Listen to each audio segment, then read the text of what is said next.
Hi there, welcome back to the channel. Thanks for joining me once again.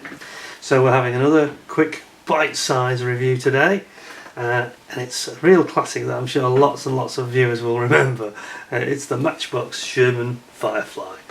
Now this came out in 1973. I think it was one of the very first releases from Matchbox of the Armour range, in the purple range.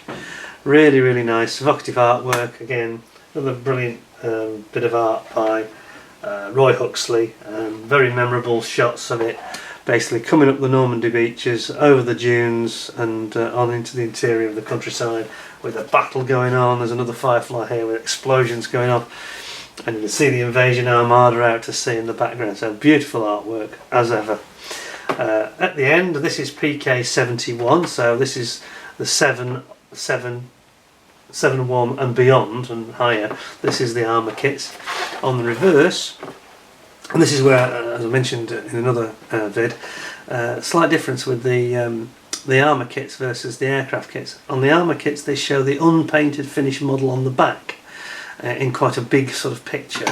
It's the traditional original window box style from 1973, and on the top, again in contrast to the aircraft ranges, on the top of them they would have it showing unpainted, but here we have the appearance of the painted up, camouflage in this case, finished tank. And on the other side, predictably, adverts for their other products. And of course they're advertising here the Comet, which we'll see later, the Panther, which we'll also see in another vid, Panzer III, which we'll probably also see, and the Humber Scout Car, which we'll probably also see, because we've got all these, but anyway, we'll come back to that later. So let's have a look inside, but before we get into that, I just want to say that I've built this a couple of times, and here is one that I prepared earlier. Ding, ding, ding. There we go. Not a genius work of art or anything like that, just a thrown together very basic kit, but it gives you an idea for what's involved in these, because you can see that you've got this nice diorama. In this case it's trying to cross a broken bridge. It's come up a bridge and realise it's been blown away, but it's a nice little kit. You can see it's got the 17-pounder gun there. It's all here, isn't it? It's a really nice little Firefly, and frankly I'm sure that if you build one of these you could probably not have too much trouble doing a better job than I did, if we're honest. Just a bit of a fun build. Anyway, enough of that, let's get into the kit itself and see what exactly we've got. Right then, so gently open it, because it is an original Mark 1 73 box, so I'm going to damage the box getting it out, all the parts for that matter. There we go. Okay, so there's two sprues and tracks, which is normal in this range. We've got some decals. We'll just have a quick look at those because they're already off the tissue here, so let's have a quick nosy. What have we got? Yeah, very simple decals, just showing the 2nd Fife and 4th Fire Yeomanry, or alternatively it's the Coldstream Guards. Very nice. From the tissue there, I mean that's 1973. That, I've got to be honest, that actually looks perfectly usable today. They're not damaged in any way that I can see. Right, instructions. Here we go, Sherman Firefly, purple range, so purple instruction booklet. And of course it's saying that this was obviously a modification of the famous American Sherman tank, where the British added the 17-pounder anti-tank gun, making this from quite a weak opponent to the German tanks of the time to a very strong opponent, and able to take out Tigers and even King Tigers with relative ease if they can get close enough. But it's got a very high velocity, high penetration gun, and of course it was very successful. The only problem that we had with the Firefly, we didn't have enough of them. There was only one Firefly for every 4 Shermans in the Normandy campaign.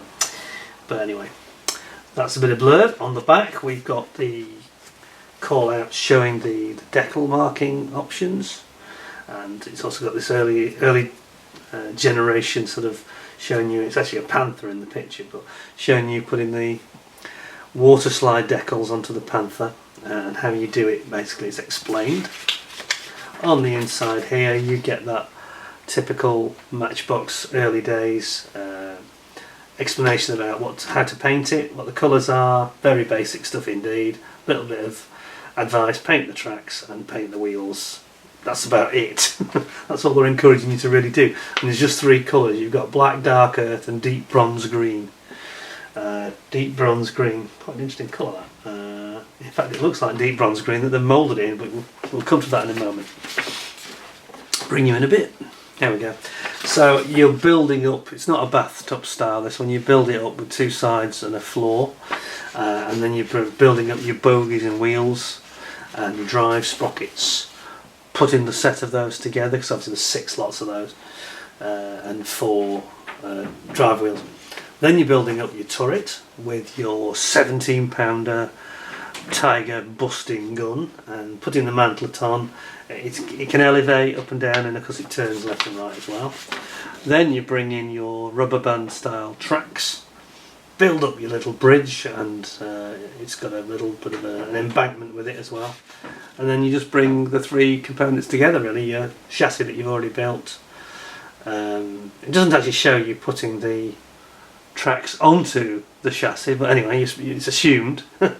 And then you put the top of the hull on, adding the spare tracks, a couple of lights, little stowage box at the back, and there we go. Basically, it's quite simple, very simple assembly, that one, I've got to say. Very straightforward indeed. So let's see what we've got. First of all, we have got our rubber band style tracks, which, yeah, they're not the best, are they? But they for this scale and this price, you know, this was a kit that cost about 25 pence when it first came out. I think I actually paid 25 pence for it myself in the summer of '73. I remember it well. So there's your rubber bands.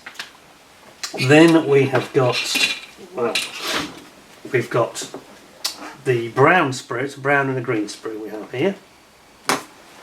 And we've got the roadway here, which is quite well done. I mean, again, if you made a bit more effort, I was very lazy, really pathetic. A bit more effort than me, I would recommend, and you can really make this look nice with some, you know, marks on the road and bit of weathering and some moss and things like that. Same goes for the side of the bridge it's trying to cross. You can put a wash on that, you can put some moss and some weathering on it, make it look really real. And then you get your sides that you build up the actual side of the chassis with. Got some injector pin marks there which aren't too good, but you're probably not going to see them in truth. Unless you really look. And then we've got the bogies here that you're going to build up, and then all your wheels, drive sprockets, idler wheel, main driving wheels. So that's the first one. I do like this bridge. It does look the part. I say I did a fairly poor and lazy job of it, and don't think that's the limit of what it can look like, because it can be much nicer than that. Okay, this is the main green sprue. This has got most of the tank parts on it, so you've got a fairly almost sort of completed turret. There's not a huge amount to do apart from putting the hatches and the gun in. You can see it's got the stowage box on the back, already, you know, moulded as one, all done for you really. Then you've got your gun mantlet here, and the main top of the tank hull here, which again is mainly not a lot to do on it. It's kind of moulded in one piece really. So it's the work is sort of done for you. It's even got the barrel clamp here. When the tank's driving, they turn the barrel backwards, so obviously it doesn't clatter into things going forwards, and easy to manoeuvre. You've got your green embankment here, and as I say, I'm sure you do a better job than I managed when I rather hastily built mine. And then you've just got one or two parts that are really the parts of the bogies here. The face plates for the bogies, a couple of drive wheels, and the gun, of course, which I almost missed. It looks like it's part of the sprue. It's here, look. This is the 17-pounder, which is so easy to miss that, I have to say. So, there we go. And there you have it. Now, I've got to say, just a footnote to this this review is that until now, I think Airfix may have did they have a Firefly, but they brought a brand new one out, and it's due any day, literally brand new tooling. So that's going to be a competitor for this, of course, but you can still get this in its Rebel form. in a single colour, not quite as much fun. But again, you know, this was probably most people's, certainly was mine, actual introduction to Matchbox kits. This is, I think, the first one I ever had, and it was the first one that came into my local shop. And you just took one look at it and looked at the artwork, and you thought, what's not to like? I've got to have it, you know. So it's a nice little kit, and again, the diorama sort of makes it, doesn't it? It creates something that's a bit more three-dimensional.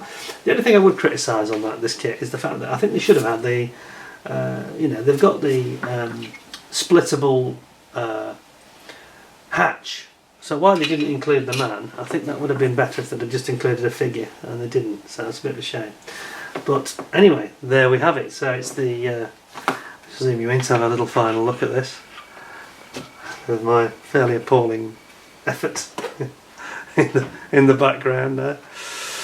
So yeah, it's the Sherman Firefly VC. In fact, I think it used to say VC on it on some of the variants, but Firefly VC.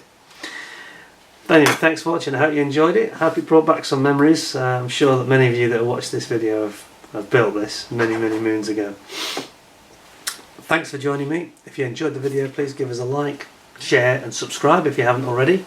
And please stay tuned and click the notification bell, because there'll be more of these coming up. We've got quite a collection to have a look at, and I must admit I'm enjoying it. It's very nostalgic. So I hope you enjoyed it too. Thanks a lot, and stay tuned, and I hope to see you again very soon. In the meantime, stay safe, look after yourselves. Thanks a lot, and bye for now.